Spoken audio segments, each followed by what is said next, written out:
the false ego, it's a big topic, but since we are addressing it in the presentation, I think it's good to give a little introduction here as a preparation. So we understand what we are facing, who we are up against. And what helped me a lot to raise my awareness of how much and how big my false ego actually is, how much it influences me every day, is that topic of Vaishnav etiquette and culture as well, Vaishnav etiquette. And specifically one point, one aspect. We're talking so much about the four propensities of material life, eating, sleeping, mating, and defending, and how we should reduce them.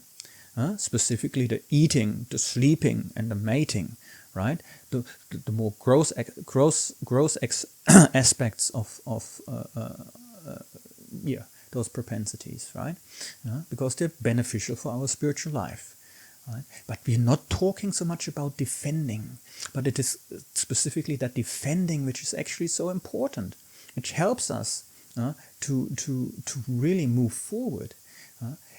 We don't think it's so important because we don't have to defend ourselves physically every day. We don't have to carry weapons. We don't have to watch our back all the time. We live in quite safe country, relatively speaking. So defending is not so much on our radar. But we defend every day. And the Vaishnava should not defend him or herself. Right?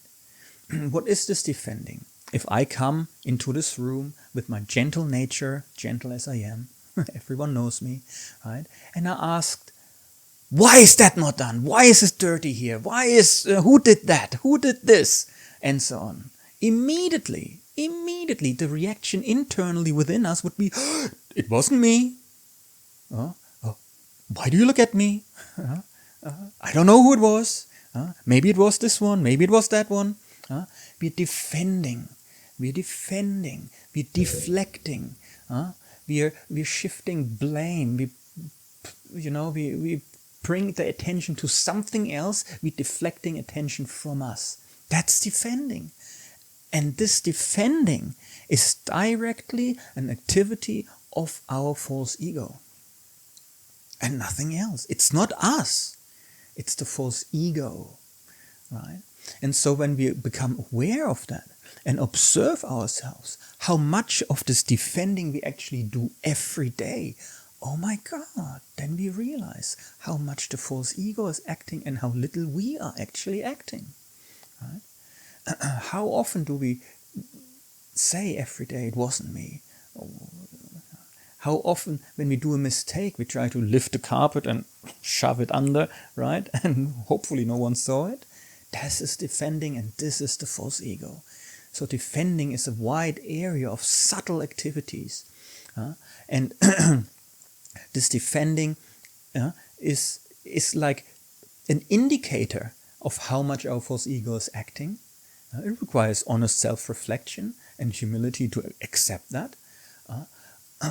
But it can also then help us by consciously not trying to defend, to weaken our false ego. And we should be ready to defend other Vaishnavas or other living entities. Why?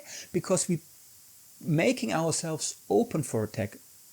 We're making our false ego open for attack. And that's not what the false ego wants. The false ego wants to be safe and secure somewhere in the background and not be confronted at all. So that's why we defend others and not defend ourselves. That's the principle. The whole principle of any Vaishnav etiquette is to not allow the false ego to act. And in that way, we're starving it. His Holiness Radhanath Maharaj gives this nice example of two dogs fighting. Which one will win? There are two dogs fighting. Which one will win? The one you're feeding. So Vaishnav etiquette and culture, which is also Varnashram Dharma, obviously. Obviously, culture also facilitates devotional service. But the other main aspect is to starve the false ego. To not allow it to act. In that way, weakening the false ego and strengthening the real ego. Obviously, strengthening the real ego is devotional service practice, and weakening the false ego is the etiquette aspect of Vaishnav culture. It's that plain simple. And in that way, we become aware, wow, I actually have to do something. I actually need any help I can get. Let me inquire, let me understand, what is Krishna's system? What does he have in mind for us to get out of this situation we are in? Right?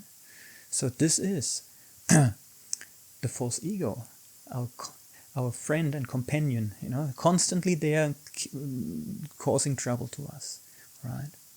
And there are two specific topics the false ego doesn't like at all. And we hear about them in a minute.